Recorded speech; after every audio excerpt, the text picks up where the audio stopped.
Apa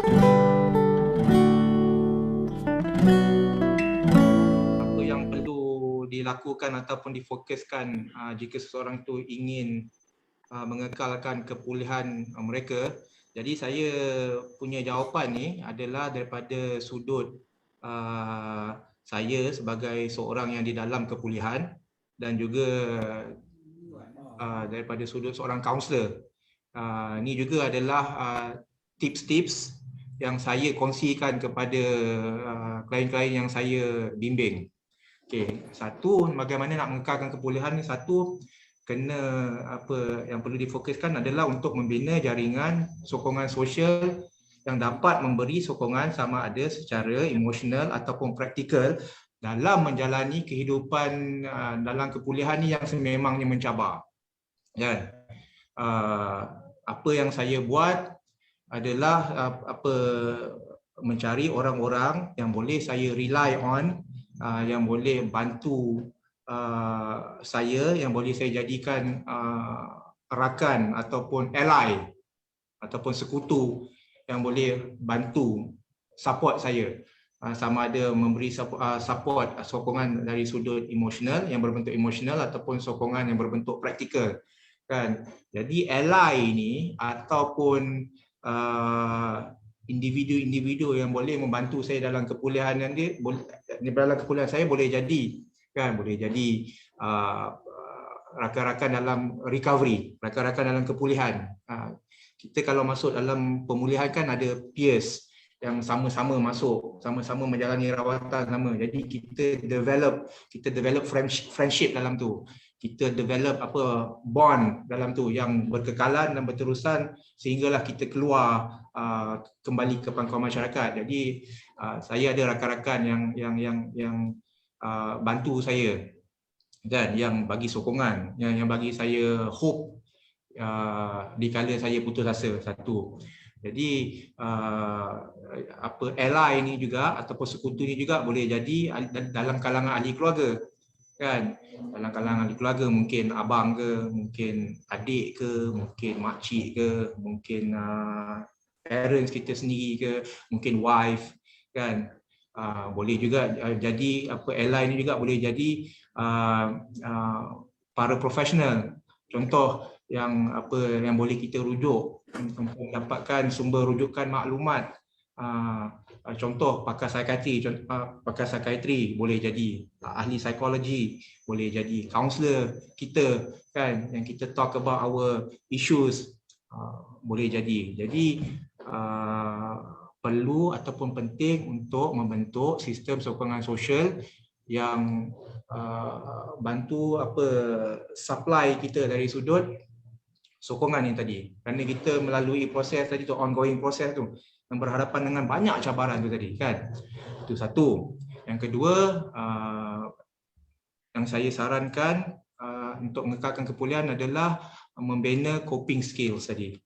Kan, sangat-sangat penting. Kan, tak cukup dengan mendapatkan rawatan di dalam pusat-pusat pemulihan selama beberapa bulan je tak cukup. Kan untuk kita membentuk coping skill tu tadi kan, kita akan berhadapan dengan banyak situasi yang mencabar emosi kita, yang memberi tekanan kan, contoh rejection, contoh konflik dengan orang, konflik di tempat kerja, konflik dalam perhubungan intim, konflik dalam rumah tangga, konflik dengan keluarga, ini semua bosan, anger, semualah kan. Dan belum lagi bercakap tentang isu-isu yang kita bawa, ada underlying personal issues yang kita bawa, kita punya traumatic experiences kita kan, yang kita belum resolve lagi kan. Jadi ni ongoing. Satu, jadi kena bentuk kena bina kemahiran mengatasi ataupun coping skills tadi. Dan yang ketiga apa yang perlu difokuskan adalah finding a new purpose, ataupun finding purpose in life, ataupun finding a new purpose in recovery or in life. Contoh, kenapa saya nampak ini sebagai satu perkara yang penting kan, untuk setiap orang di dalam kepulihan untuk amalkan, untuk finding a new purpose ni, sebab sewaktu seseorang itu di dalam penagihan menggunakan substance, menggunakan dadah. Kan, jadi fokus utama mereka pada waktu itu adalah berpusat kepada dadah. Okey, fokus utama mereka pada waktu itu berpusat kepada dadah. Jadi sekarang ni dalam kepulihan, the focus point is no longer there. Tak ada dah. Kan dalam kepulihan sebab the focus is no longer there, jadi majority of them merasakan empty. They feel empty and directionless. Kan? Kosong.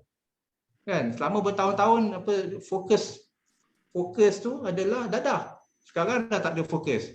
Jadi itu yang ramai merasakan empty, merasakan cepat bosan, merasakan there's no hope, the future is so dark or bleak.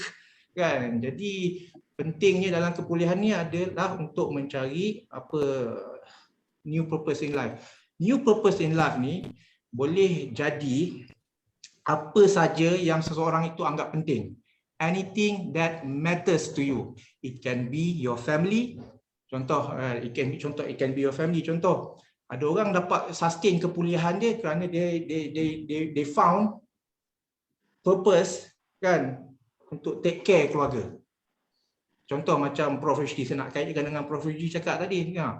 Klien-klien yang dalam menggunakan rawatan metadon, mendapat rawatan metadon. Jadi mereka dah dalam kepulihan, mereka dah pulih, kan? Mereka ni yang take care ibu bapa. Contoh, itu that can also be dia purpose, berbakti kepada keluarga. Mungkin pada parents, berbakti kepada isteri dan anak-anak. Kan? Saya nak sentuhlah, bagi shout out. Tadi bila saya scroll sebelum datang ke pengasih ni, saya scroll dalam Facebook. Jadi bila saya tengok salah satu di kalangan kawan saya dalam Facebook, dia post tahniah. Ada seorang anak rakan yang dalam kekuliahan ni, kan, dapat PhD, Muhammad Rashid Bani. Saya baca, bangga betul lah. Kan, rakan sebaya kita ni yang dalam kepulihan, bekas penagih tapi berjaya mendidik anak dia sampai mendapat PhD. Jadi saya bangga juga tu. Itu yang saya terfikir tadi. Wow. Nampak purpose tadi, kan? Anak boleh jadi purpose, membesarkan keluarga boleh jadi purpose, and purpose can also be hobbies. Kan, boleh jadi hobbies, boleh jadi study, kan? Ada ramai rakan-rakan yang dalam kepulihan, kan, mereka sambung kembali pengajian, kan, sampai peringkat tertinggi. Mula-mula start dengan diploma, lepas tu start dengan degree, lepas tu master, lepas tu PhD, because dah jumpa purpose ni dah. Okay. Dan purpose can also be religion. It can be religion, agama. It can be friends, kawan-kawan tu.